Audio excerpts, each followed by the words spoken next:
Good morning, Ultimate Hustlers and Digital Empire Builders. It is that time for the Cortez Hustle Show, and today we got another fire episode for you. We're talking personal economic empowerment. We've got a special guest, Dionne Blanks, is going to come on and share with you how you can empower yourself economically with some simple but powerful strategies, and more importantly, a particular way to think about money, because we know that wealth begins in the mind, and she's going to break all of that down for you. So I need you to do me a huge favor. Comment in the chat where you're from. Drop the name of your business and all your brand. Smash that share button, ladies and gentlemen, and let's kick it this morning.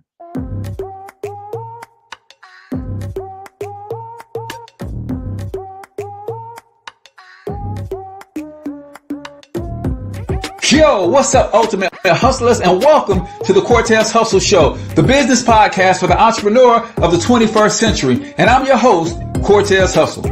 Our goal is to give you a behind-the-scenes look at how the world's greatest hustlers build amazing brands, scale their businesses to incredible heights, sell more, make more, and create mass movements that impact the world. It doesn't matter if you're a seasoned vet or you're sitting on the sidelines with aspirations to one day unleash your inner hustle. This show will provide the insights into how pure grit, determination, and hard work has morphed into some of the most iconic brands and personalities, and how they are moving the culture forward. You'll get a mix of solo shows featuring yours truly, as well as interviews and content from other hustlers that I either know personally, or I've learned from, or whose grind I've come to know and respect. And you'll also get exclusive recordings from our membership called Monetize My Life Academy, which you can check out at monetizemylifeacademy.com. That's a program where we go live every month with some of the best hustlers on the planet, sharing best practices on how we all can explode our brands with advanced branding and marketing tactics, business development strategies, and financial game planning necessary to build the empires we all desire. Again, that's at monetizemylifeacademy.com. If you like today's episode, chances are the hustlers you're connected to will like it as well. Share it with those in your network. And when you do, use hashtag Cortez Hustle so I can see you and hopefully give you a shout out and share you in my stories. So check out today's episode and make sure you subscribe to the feed on your favorite podcasting networks.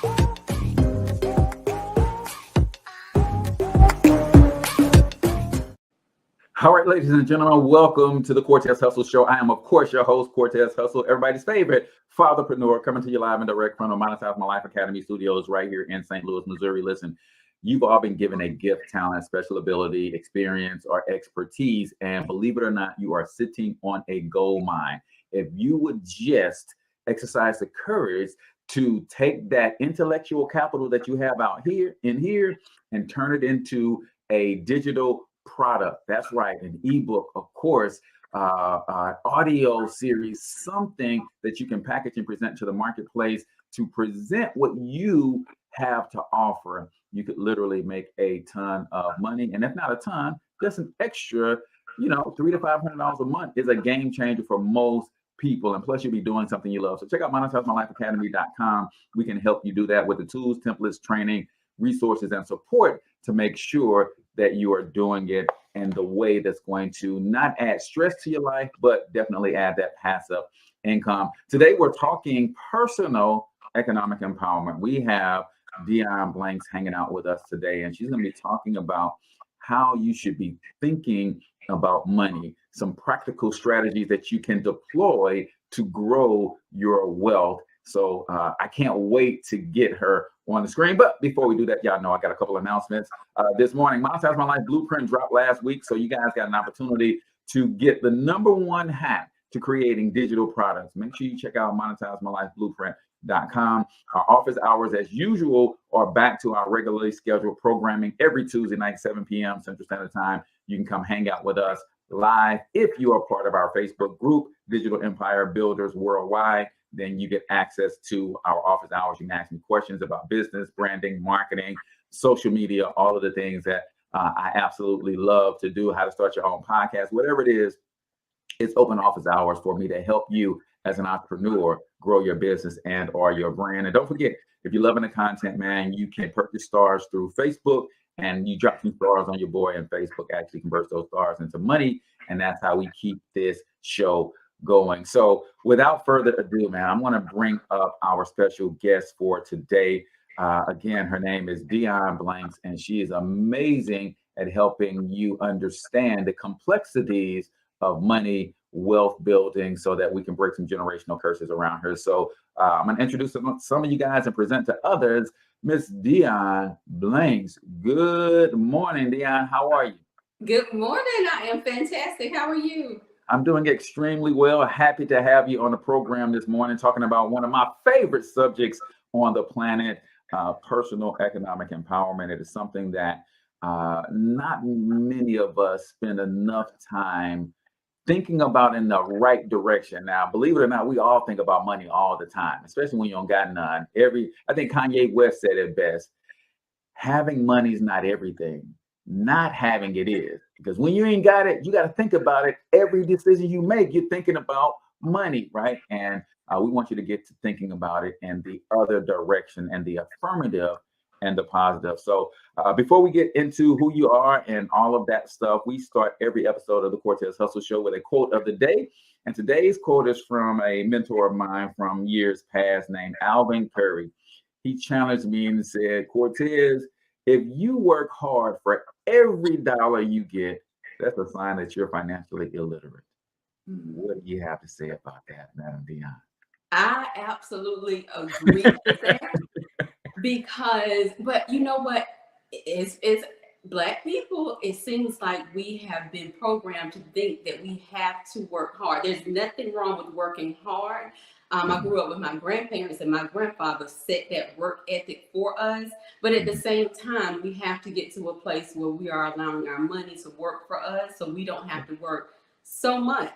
So if our money isn't working for us while we're sleeping or doing other things, then yeah, I definitely agree that is a sign of financial illiteracy that needs to be addressed immediately. Immediately. Do you have a favorite quote that you like to share? Well, one from a long time ago, before I even got into like getting my mind right in order to prosper, my mom used to always say, thoughts become things. And I just look at mom like, what are you talking about? Thoughts become things. And so now, like, going through what I've been through financially and really understand the power of my mindset, it now became evident that, hello, your thoughts do manifest into actual things, and you know how important it is to control our mindset so that we can actually understand that we have to see it here before we see it out here in the physical world. So that's one of my favorite quotes, because my mom told me long before I thought that I needed it, you know, that thoughts become things, but it's so true. I love it. I love it. Shout out to Mama Dionne for putting that wisdom in the baby like that, even when she didn't know what the heck she was talking about. Right? It makes a whole lot of sense. And people don't realize, and what I find, Dionne, is that we've kind of taken the media approach to our own lives when it comes to how we perceive things. And what I mean by the media approach, the media spends 95% of its time telling us about the 5% of the things that's going wrong in our community, or the 5% bad. That would lead you to believe that the world is 95% bad. Well, we do the same thing in our own lives. We focus on the 5% of our day that goes wrong.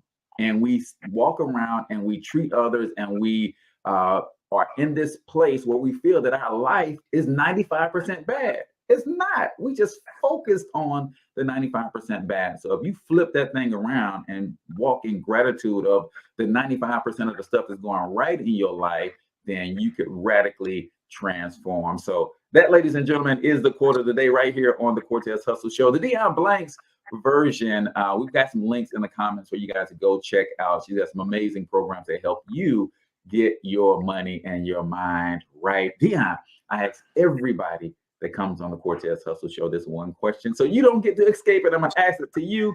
And the question is this: who the heck are you? Oh, that's easy.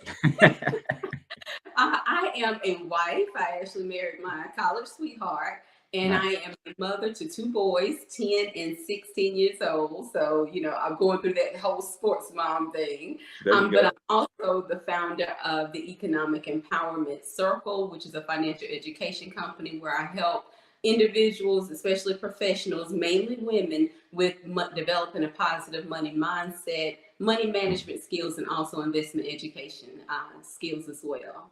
Gotcha. I love that. So we like to dive deep into the upbringing of our guests because this show is all about entrepreneurship and the hustle.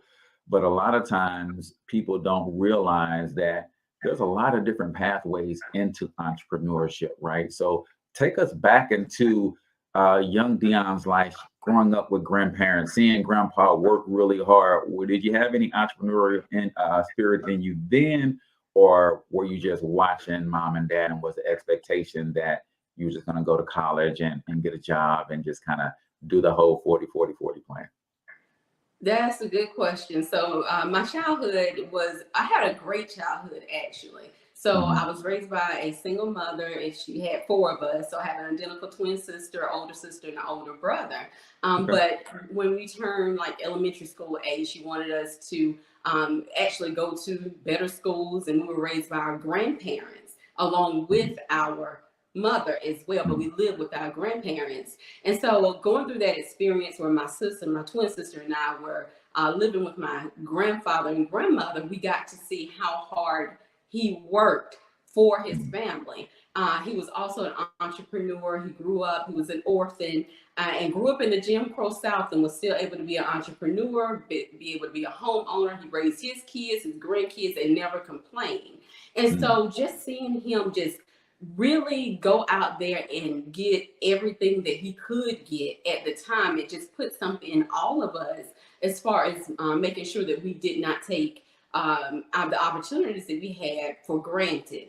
And so Hmm. that was one thing, one of the many things that we learned while growing up, that even though we lived in a low income housing or a low income neighborhood, that's what it was considered. They still gave us more than enough mentally, and we were Hmm. rich mentally. And Yeah. that was the thing that really got us from going from not having a lot to now being able to have the mindset to have more and to be more. So our upbringing was, it wasn't all about the money. It was more so about the guidance and the ethics and the morals that were put into us so that we could flourish later on. So I love yeah. that.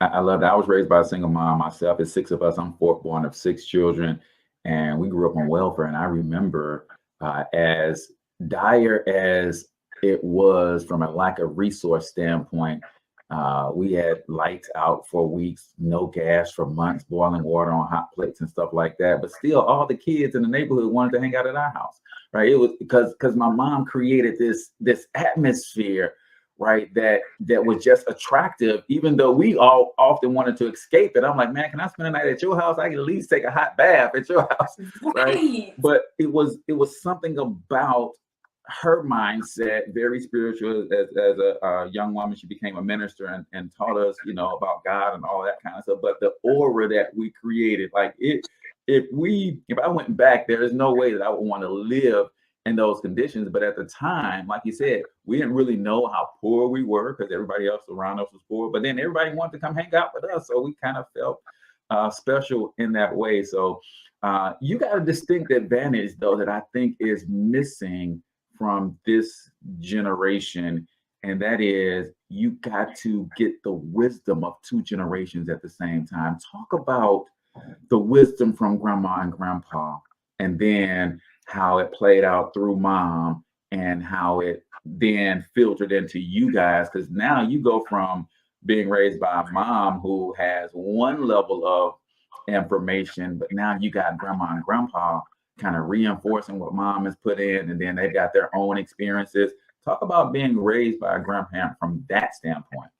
No, I love this. I didn't know we were going to go into this, but I love to talk about my grandparents and my mother. For my grandfather, I just saw the example of a strong Black man. And that Mhm. was so important. No, he wasn't my birth father, but he raised me like I was his. And Mhm. just him, he was very quiet, but very strong and did what he needed to do. When on the Yeah. other hand, my grandmother, he allowed her to go ahead and retire so that she could help to raise us. And Mhm. you have to think about it. They were not rich, but he Mhm. still did what he had to do in order for the family to be solid.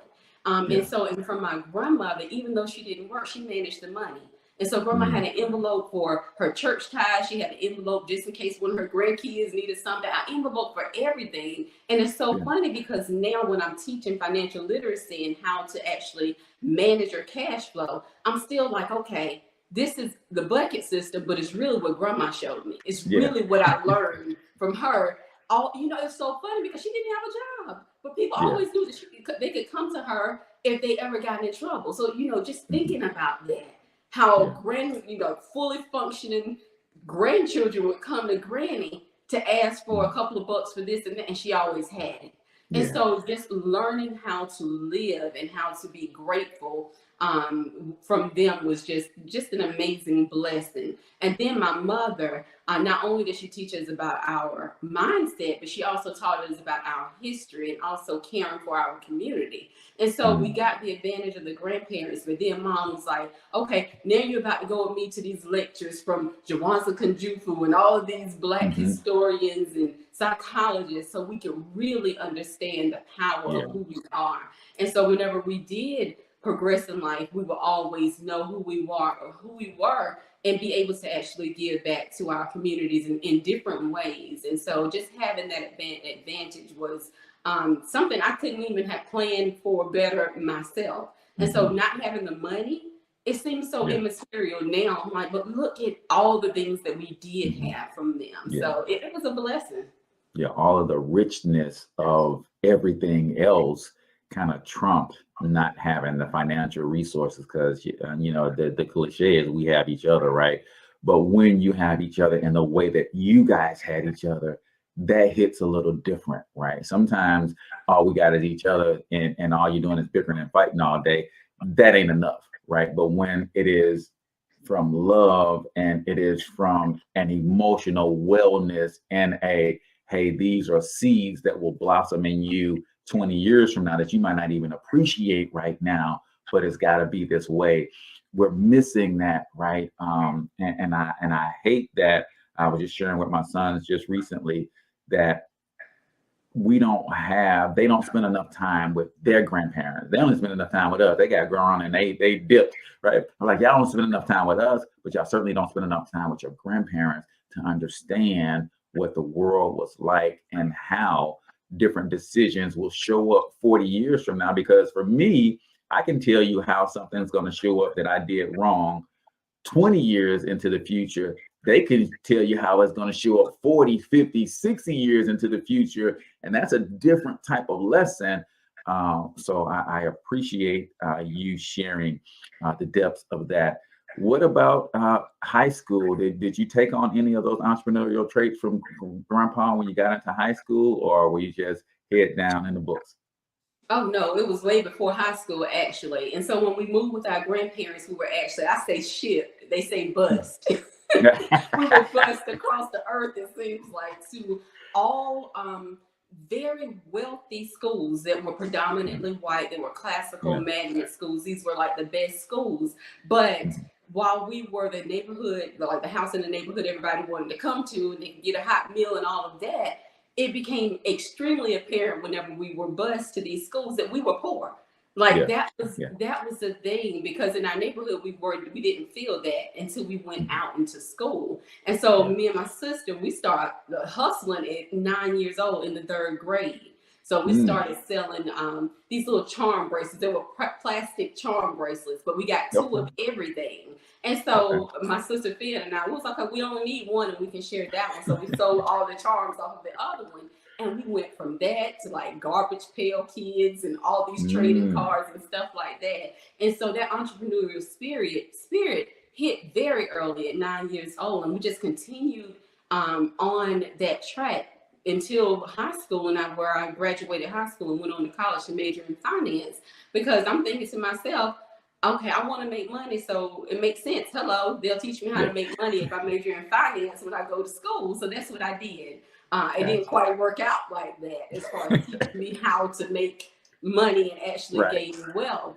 But just having that vision and that desire to have more is what high school and middle school and elementary school taught me. Being around all of these kids, by high school they were driving all kinds of BMWs and all kinds of luxury cars to high school.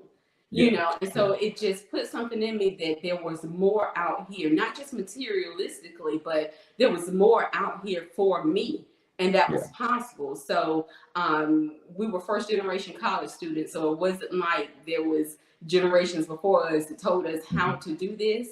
And so, you know, me thinking that this was the only way was to go to college, get a good education, get a good job, and live happily ever after. You know, that's what I thought, and so that's what I attempted to do. Gotcha. So we're going to talk about the outcome of that on the other side, but we're going to get to our favorite segment of the show. We do a segment called 1 Minute Motivation. That's where I'm going to play a short motivational clip, usually 60 to 90 seconds or so, and get your takeaways, and I'll give a couple takeaways as well. So let's get into some 1 minute motivation right here on the Cortez Hustle Show. If there's one thing you can tell anybody and what to do with their money, what would it be? What to do with your money and what would it be? You got to bet on you. It's so funny that you believe in others. You would bet on others. You would support others. You would be there for others. You would even lie at times for others. But when it comes to you, you take a darn back seat. I don't understand it. I'm not a gambler. I don't play with money of that nature. When I go to casinos, I don't even frequent down there. They don't even give me free rooms because they know I ain't spending no money, okay? But every now and then, I go put about $100 on 21 Black. That's just an analogy. He got it, you didn't. That just meaning, that was my numbers, ladies, in football. That just means I'm gonna bet on me. I said, but I really came from Fort Myers then. I said, I'm gonna bet on me. I'm gonna believe in me because I know what I got inside me. I'm gonna bet on me regardless of what you think. I'm gonna be there for me regardless if you there or not. I see me, I know what I'm capable of, I know my shortcomings, I know what I would do under pressure, I know what I won't do under pressure. I've introduced myself to me probably over 2 decades ago, and I know me. And I'd be darned if I'm not gonna bet on me. Hoo-wee. I don't know about you, Dionne, but that right there sends chills up my spine. So I'm a big believer in personal growth and self-development, what you put into your head. And most people don't realize everything you consume contributes to your personal growth and self-development. Could just be growing you in the wrong direction, right? So we try to do it in a positive way. And the other reason I love doing this segment is because, especially when I have a guest, we all just listen to the same clip. But based on where we are in life, we all heard something very different. So what did you hear? Definitely bet on yourself, especially as an entrepreneur, because everybody's not going to be there to encourage you and cheer you on during your entrepreneurial journey. So it's something that you have to truly believe within yourself that you are capable of doing whatever it is that you set your mind to. And I see a lot of times people saying that, you know, this person didn't support me, or family is not liking my posts and all that. But how about you? You know what I mean? Are we showing up for ourselves? I don't know about you, but I use Mark Zuckerberg's Facebook to make sure that everyone knows what I do. I'm going to make sure that I am out there myself, supporting myself before I expect anybody else to be out there, you know, trying to show me support. So what I got from Deion Sanders, who I love, coach, I just absolutely love his words, because it just rings true that you do have to bet on yourself and believe in yourself enough to put yourself out there. Some people have businesses, but it's the best kept secret in town. You know what I mean? I'm like, do you really believe in yourself? Are you betting on yourself? So I just love that message. Yeah, I call them secret agent entrepreneurs, right? Nobody knows they're in business, but them, and then they want to say their family don't support them. Your family don't even know you in business. You told one person and you expected that person to tell everybody else in the family. No, you got to market. You got to get out here and let people know what you're doing. And I want to get your take on this, because even as entrepreneurs, I see a lot of entrepreneurs not willing to invest in themselves, back in their business, back in their education, and learning to grow and to become more, right? What do you, is that something that's part of your program where you're teaching people that you got to invest in you at the same time? Dr. George Fraser has this thing called the E to E ratio, right? And he asks the question, what is your education to entertainment ratio?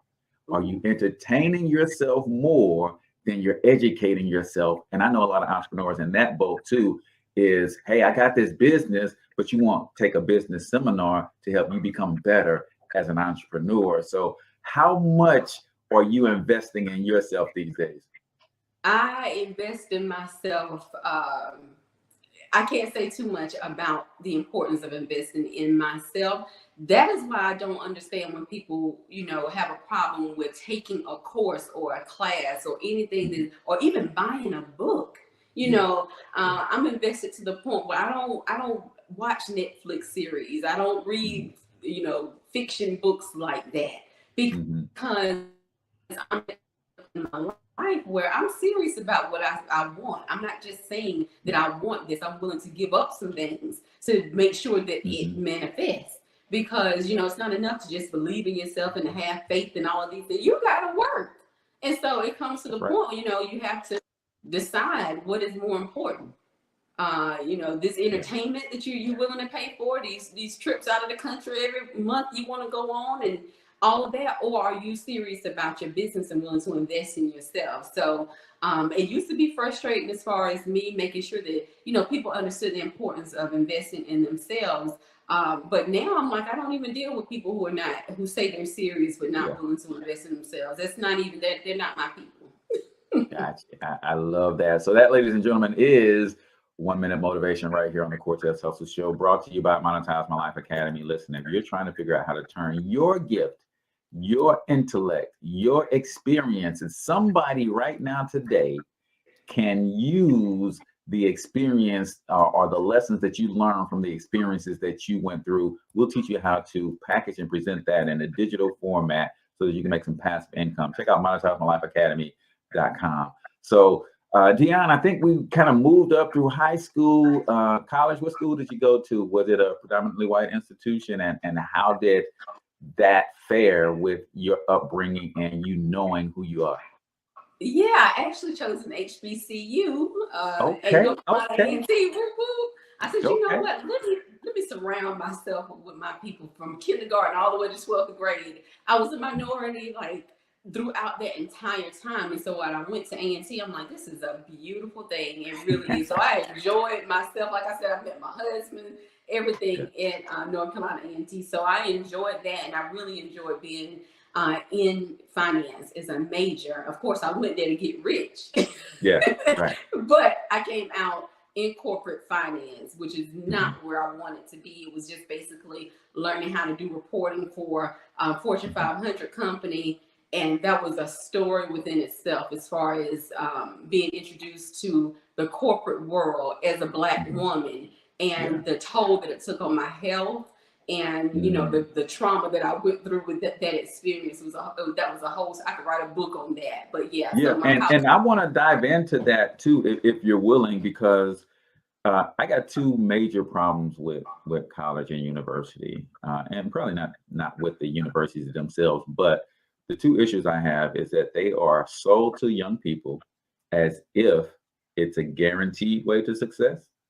And they are also sold to us as if it is the only way to success. So from the way it's marketed and pushed throughout the educational system, those are my two biggest gripes. It's like, hey, I've had counselors and heard counselors tell students, if you don't go to college, you're going to be a failure. You're going to be cleaning up and mopping up bathrooms and stuff like that. I'm like, that is not the only road to success. Now, we can argue whether it increases the probability of being successful, but when you sell it as if it's the only way and try to shame someone into going to college, I kind of don't like the way they market and push it there.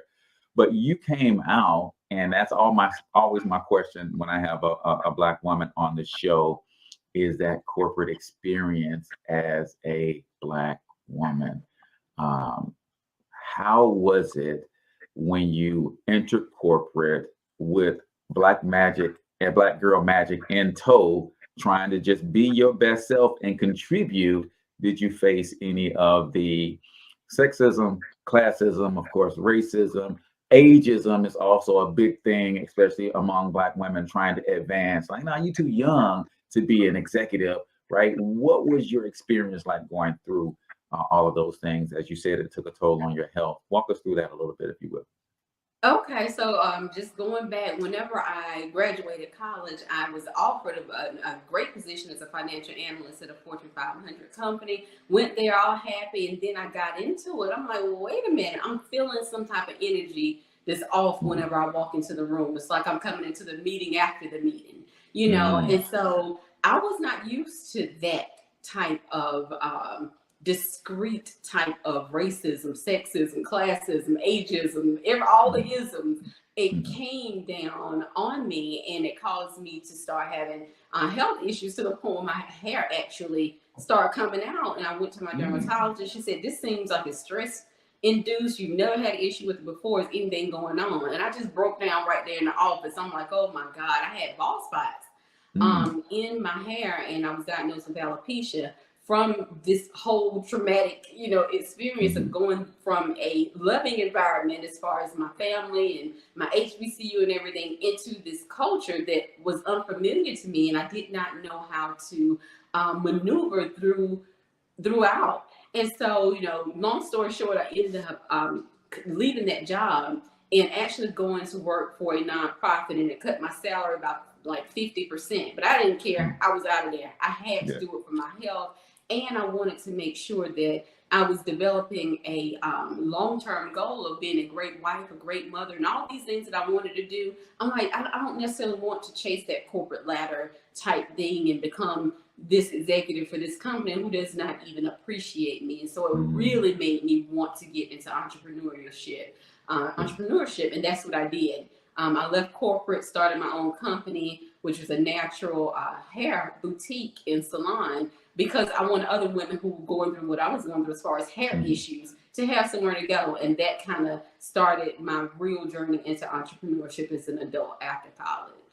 Man, I love that. And I wish more people would, and this is the reason for the Cortez Hustle Show, because if we had another source of income going into these situations, it'd be a lot easier to make that decision to walk away. And chances are, if you had a side income of a couple $1,000s a month, you probably would have walked away before your hair started falling out, right? And that's what we want people to understand, is that entrepreneurship doesn't always have to replace your job, but it could give you the strength to stand up for yourself on some of these jobs where you're dealing with injustices and things of that nature. And I just believe that the God I serve didn't create me for a specific thing. And then when I start doing that thing that he created me to do, he tells me, now you got to figure out how to feed, clothe, house, and entertain yourself. Now, I believe that he says, if you start doing what I made you for, all of that stuff will be added unto you. You ain't got to think about that kind of stuff. But so many of us have not figured out how to monetize our passion or our experience. You had an experience. You said, you know what? I can create a solution for other women who are experiencing what I experienced. So how did you make the transition from natural hair care to finance? I know that was your background, but it seemed like you would have started in a finance business before the hair care. No, I wouldn't be doing what I'm doing now if it wasn't for me starting the hair care business first. So let me tell you about my ugly story. So that's all the good stuff and all of that.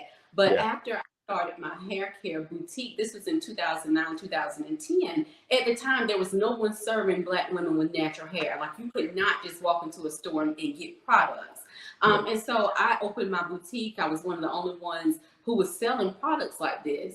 Well, about 2 years later, almost overnight, Walmart, CVS, Target, Walgreens, they said, hey, there's money in this. And they started selling the same products that I was selling in my boutique. And so almost overnight, my revenue declined and dropped dramatically. And so it threw me into a tailspin, because my business that I had grown from the ground up was over. And I still hung on to it for like 2 more years, and I ended up closing my doors. But by the time I did, I was about $65,000 in credit card and loan debt because and my retirement was loan. When I say I put everything into my business, I put everything in there, and it just got me, from left field. It was gone almost overnight because these big box stores want a little bit of my mom and pop money, and they ended up, taking my business. And so after that, I went into depression. I was deeply in debt, and I had to really go through the process of telling my husband and telling my sister what I was going through and all of these things. And they reminded me of who I was. And, I always say as an entrepreneur, you always need somebody in your corner to remind you who you are. So it was through that process of getting out of debt and establishing cash flow plans and rebuilding my wealth and really being intense and intentional about what I was doing that I said, when I get out of this right here, I'm going to help somebody else who's going through that. And so when everything was said and done, it was 2017. And I went ahead and got my financial counseling license, and I started counseling people with their finances. And it just it's grown from there into financial education and also investment education because I had to rebuild my own retirement plan on my own this time. And so it's like one thing led to another. And, this is how I started Economic Empowerment Circle to help people who were lonely, struggling, and just basically so I could become the person that I needed at the time whenever I was going through my financial debacle. Gotcha. And I love that you said that because that's why Monetize My Life Academy exists. You took two experiences and turned them into businesses. And people think that, hey, I got to have a big building, a big marquee, and I've got to go and source a lot of products. You took experiences. Hey, this is what I experienced. I wonder if other people are losing their hair because of stress. I wonder if other people who are trying to wear their hair natural are struggling to find the products to keep their hair healthy, and you started a hair boutique. Then because of that business going under and you found yourself in debt and all of these things, you said, hey, I wonder if anybody else has spent their entire retirement on a business. It went out of business and now they have to rebuild from scratch on their own. No 401k, no matching from a job, build it from scratch. And you develop this tenacity within yourself and some strategies to help you do that. And now that became a business. So many of us have those unique experiences around the things that we already love to do, and we should look at turning them into entrepreneurship, right? But I want to go back to something that is very, very important, and I don't want to gloss over that, is your bout with depression, right? If you look back on that, could you pinpoint some kind of early behavior within yourself or some things that you probably should have recognized that this might help someone else? If, hey, you're having financial troubles and these are the thoughts you're having, you're probably sliding down into a depression. Not wanting to get out of bed, the feeling of pure embarrassment and being very ashamed. You have to remember, I was a finance major. I graduated top of my class. I was working in financial services. And so all of that kind of made me question my self-worth. And one thing that my sister said is you are confusing your self-worth with your net worth.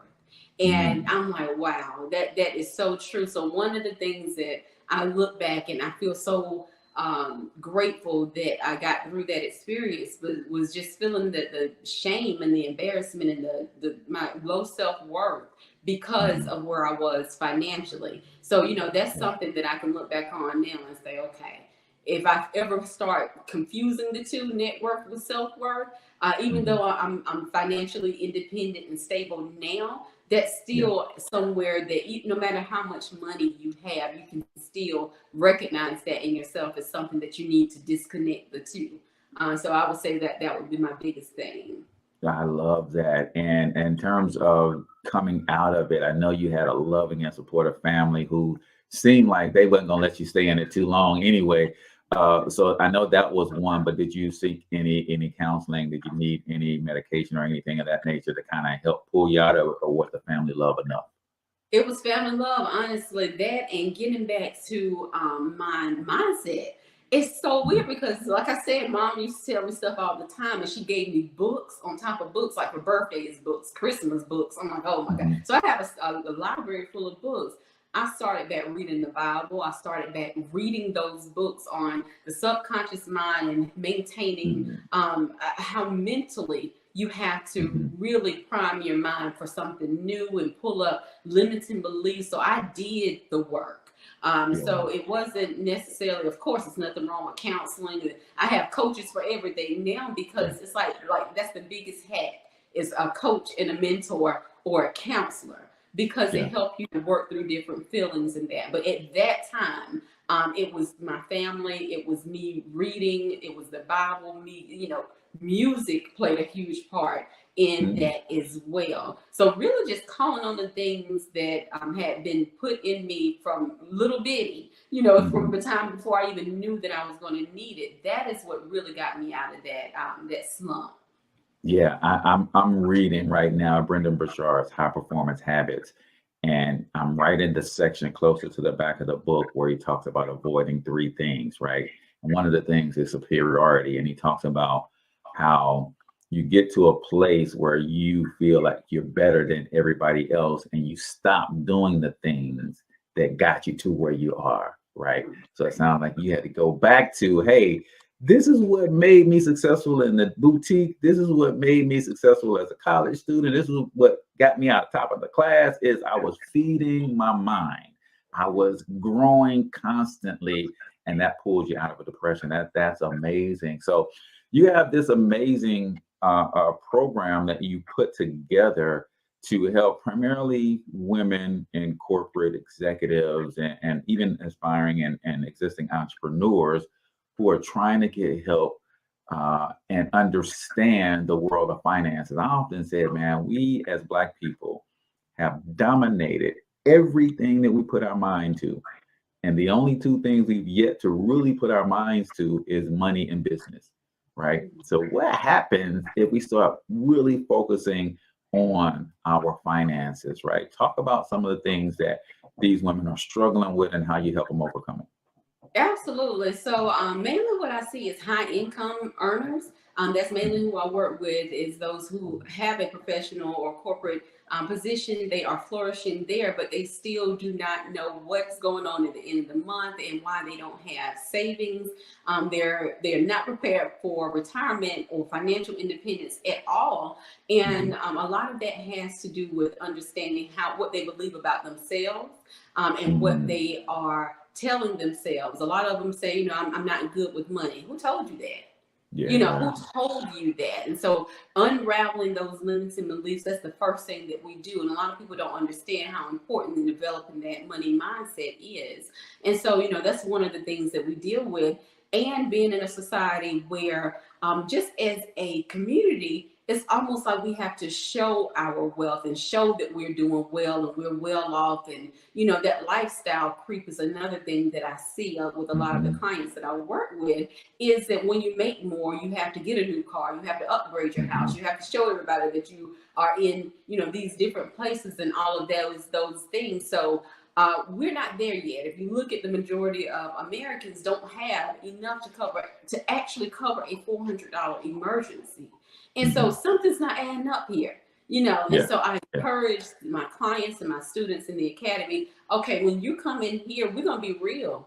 We're going to look at everything and establish a plan from the ground up, but it's going to take you being vulnerable and really looking at your behavior and being intentional about it so that we can start to make real progress, not for the gram, not for TikTok, but for actual, factual, your family and your legacy that we're building. So that's all I'm on here with the women who come to me, and they're ready to learn how to manage their money and learn how to actually grow wealth and create that generational wealth. Yeah, you talked about one of my favorite trigger words, being vulnerable, right? I ask people this trick question all the time. What's the first thing a GPS wants to know to map out a plan for you? They say, oh, your destination. No, it don't. They want to know where you at first. That's it. And most people are lying about where they are. So they're trying to build a path to where they want to go, but they're lying about where they are. I was born in Tupelo, Mississippi, Dionne, right? So if I now live in St. Louis, I was raised in St. Louis. If I'm trying to get to California And I'm telling the GPS to create me a roadmap to get me to California, but I'm saying I'm in Tupelo. It ain't gonna work because the first thing it's gonna do is take me backwards. It's gonna take me the wrong way. And a lot of people are trying to map their way out to where they want to be, but they're lying about where they are. And that's why the roadmap that they have don't work. And they'll blame you. Well, Dionne, you didn't. No, because you didn't give me the truth about where you were. So I gave you a roadmap from where you said you were, which was a lie. So I'm so happy to hear you say that you got to get them down to the brass tacks and the honesty with, hey man, I messed up. I'm over leveraged. I borrowed too much. I got too much house. It's just me and my husband. We got a 6-bedroom. We don't need all of this. Like, you got to get people down to that. Do you ever get any pushback or any fight on that? Do you just kick them out the academy if they won't be vulnerable with you? No, I don't. And actually, we teach in small group sessions, and I do offer the opportunity to have one-on-ones with the people in the academy. But once I am able to actually share my story with them, I remember the first time I shared my story with one of my clients after I started counseling, and she was just ragging on herself. She didn't have a percentage of the debt that I actually had and came out of. And I said, girl, me too. Let me tell you about such and such. And it just opened up her ability to open up to me. And I think that now you have a lot of financial gurus and these people who are just showing you the after, that people forget that, okay, sometimes you have to show people where you were, where you came from, so that they will be able to be vulnerable and open up to you. So that's the type of realness that I'm able to give to my students and my clients, so that they can understand that, okay, if she dealt with that, then my little 10,000 or whatever, maybe I can tell her and talk to her about that or whatever. So it's on the student to be real, but it's also on the teacher to be vulnerable as well. Yeah, I love that, because you are so right. That makes me think about the church, right? And you have a pastor not willing to, or just Christian people in general, when they're ministering to others, it's always from the place of where they are now, as if they can't relate to where I am. So if I'm an alcoholic, you overcome alcoholism, but now you're talking to me about Bible. I don't want to hear that. But when you tell me, man, I used to drink that Ripple every day, and here's how the Lord delivered me. Now, to your point, I can bring my guard down and I can hear about this man named Jesus that you're talking about, who helped you get out of it, and about this book that you read daily that helps you with your discipline. So super amazing that you get them to open up and to share, so that you can create an actual blueprint and a game plan. So with this course, how long is it? Is it over a certain amount of time that you get these people on the right path, or is this something that they just pay for in perpetuity? How does that work? So there are two main programs. The one that I just released is called Live Sis, and that is making sure that people are living purposefully, saving intentionally, investing intelligently, and spending wisely. And so we go over mindset, we go over cash flow, debt reduction, everything that they need in order to make these changes in their lives. And so this is structured in the way of a challenge. And so every day, I am giving them the information that they need to do the inner work, as far as the mindset, as well as the outer work. And every day of the challenge is 5 days. Then they are able to implement. Every day has an assignment where they're actually doing the work in order to see the progress. And so that challenge training series is available on demand, so that they can take it at the times that are convenient for them, and then they can implement, rewind, go back, rewatch it like that. So that is something that's self-paced and on demand that's available. And the other program that I have is a SIPS program. It's short for Stock Investing Portfolio Selection Program. And with that program, it's actually a live course that's between 4 to 6 weeks. We meet every single week. There are self-paced modules, but the weekly sessions is so that we can really get into the stock market and how to actually create their own dividend income portfolio for wealth building and to create generational wealth. So that program, the SITS program, is very interactive. It's very hands-on. All of the participants are assigned a mentor, and we keep the groups very small, because when I had the larger groups, people were not asking questions. They were not, whenever you're in a big group, it's like, okay, I'll send a text message after I finish, or I'll send her a message, but I'm not going to answer it. And so we keep the groups small so that people can actually have conversations. If they say, okay, well, what is a stock, or what's going on with a NASDAQ or something like that? It's our people. So we keep it small so that we can communicate openly. I'm all about vulnerability and asking questions, because I guarantee you somebody else has that same question. And so that SITS program is small, and that is our live session that we have. And I definitely have other classes as well that I've bundled that are available as well for Black Friday. I love that, because when you think about, a lot of people miss that second element that you have. And a lot of coaches actually miss that second element. I talk to my students about, hey, you got three choices. You either spend less, make more, or a combination of the two. So you kind of say, hey, let's get you cleaned up and let's manage what you have. But then you take it a step further and say, listen, sometimes what you currently make is just not enough for you to survive and build at the same time. So you got a program where they can actually make that dividend income from their investment portfolio, which is something that not very many people talk about. I talk about making more through entrepreneurship, but it's also the availability to make more through the investment side of the house, which is incredible too. So Dionne, we are at my second favorite segment of the show, right? And this segment is called Freestyle, because I know you got bars, sis. You went to HBCU. I know they was throwing down, right? So, no, freestyle is not about rapping or rhyme. Although I could drop a beat now if you want to, kick some bars. I'm just saying. That's not one of my talents. All right. So as I'm building this multi-billion-dollar international media conglomerate, starting with this podcast, I don't always ask the right questions, and the conversation sometimes don't always evolve to where we want it to go. So freestyle is your opportunity to either reiterate something that you feel is incredibly important, or if we haven't touched on something that my listeners need to hear about, then you can take 2 minutes and hit them with that. So this is freestyle right here on the Cortez Hustle Show, the Dionne Blanks version. Hit them with your best bar, sis. All right. So I would say make sure that you start where you are, wherever that may be, and establish a strong foundation for your finances. So it's definitely something that you want to consider as far as investing in the stock market. Some people come to me for trading and all of those things, but you have to have your foundational finances and your cash flow straight first. And I would say make sure that you are making sure that you are intentional and mindful with all of your finances, and don't think of having a cash flow plan, or some people call it a budget, as something that poor people do. No, I work for large corporations, and all of them have budgets for their companies, for their divisions, down to their department.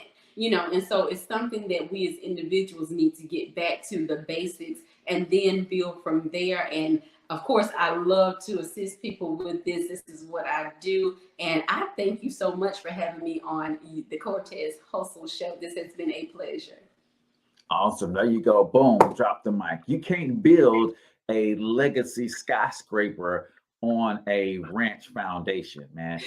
Build you a solid foundation that is big enough to hold not only what you're doing now, but what you're going to do into your future. And start where you are. I love that message, because so many of us are just lying to ourselves, right? And that ain't gonna get you nowhere, I promise. We're looking at people on Instagram and all of these things, and I can't remember if it was Eric Thomas or I think it was Damon John that says, stop comparing your blooper reel to other people's highlight reel. Because on social media, it's a highlight reel, right? That's a highlight reel. I'm sitting in my living room or in my garage doing some work in a dirty t-shirt and sweatpants, but I see Damon John sitting on Shark Tank in a sharp suit, and that's what I'm comparing myself to. Well, I ain't bragging, Dionne, but I can clean up pretty well. If I had a tailor who cut me a suit for my body and had a barber and got cleaned up, I would probably look comparable, but that ain't what we do. We compare ourselves in our worst state to other people in their best state. Beyonce got a whole glam team, right? And you comparing yourself to her while you walking around in your bonnet and your sweatpants cleaning up the kitchen. Don't do that. And people do that with their finances too. So Dionne, tell everybody how they can connect with you and anything else you want to say before we get out of here. Sure. So you can connect with me online at Economic Empowerment on Instagram. And also you can visit my link tree, which is in my Instagram bio, by going to linktr.ee/economic empowerment. And there you can see all of my books that I have available as well. Even if you don't take a course, get the Live This Playbook. That is going to definitely get you straight as far as mindset, cash flow, and everything that you need there. So you can find me on social media at Dionne Blanks on YouTube or on Instagram at Economic Empowerment, and follow my Instagram link to the link tree. Love it, love it, love it. So that's going to do it for us, ladies and gentlemen. We are so blessed to have you have come and spent an hour with us, because we know that time is more valuable than money, and you gave us a whole hour, so we appreciate that. Thank you for coming. We got links in the show notes and the descriptions for all of the stuff that Dionne has to offer, so make sure you guys check that out. Don't forget that you could like, subscribe if you're watching this on YouTube. You can share and tag people if you're watching us on Facebook. So until we talk to you next time, Dionne, please hang out with me for a second. I'm going to let these people go and get back to their day. So we talk to you next time. I want you to get your money up, because you absolutely can do it. But more importantly, you deserve to do it, each and every single one of you. Now hustle up.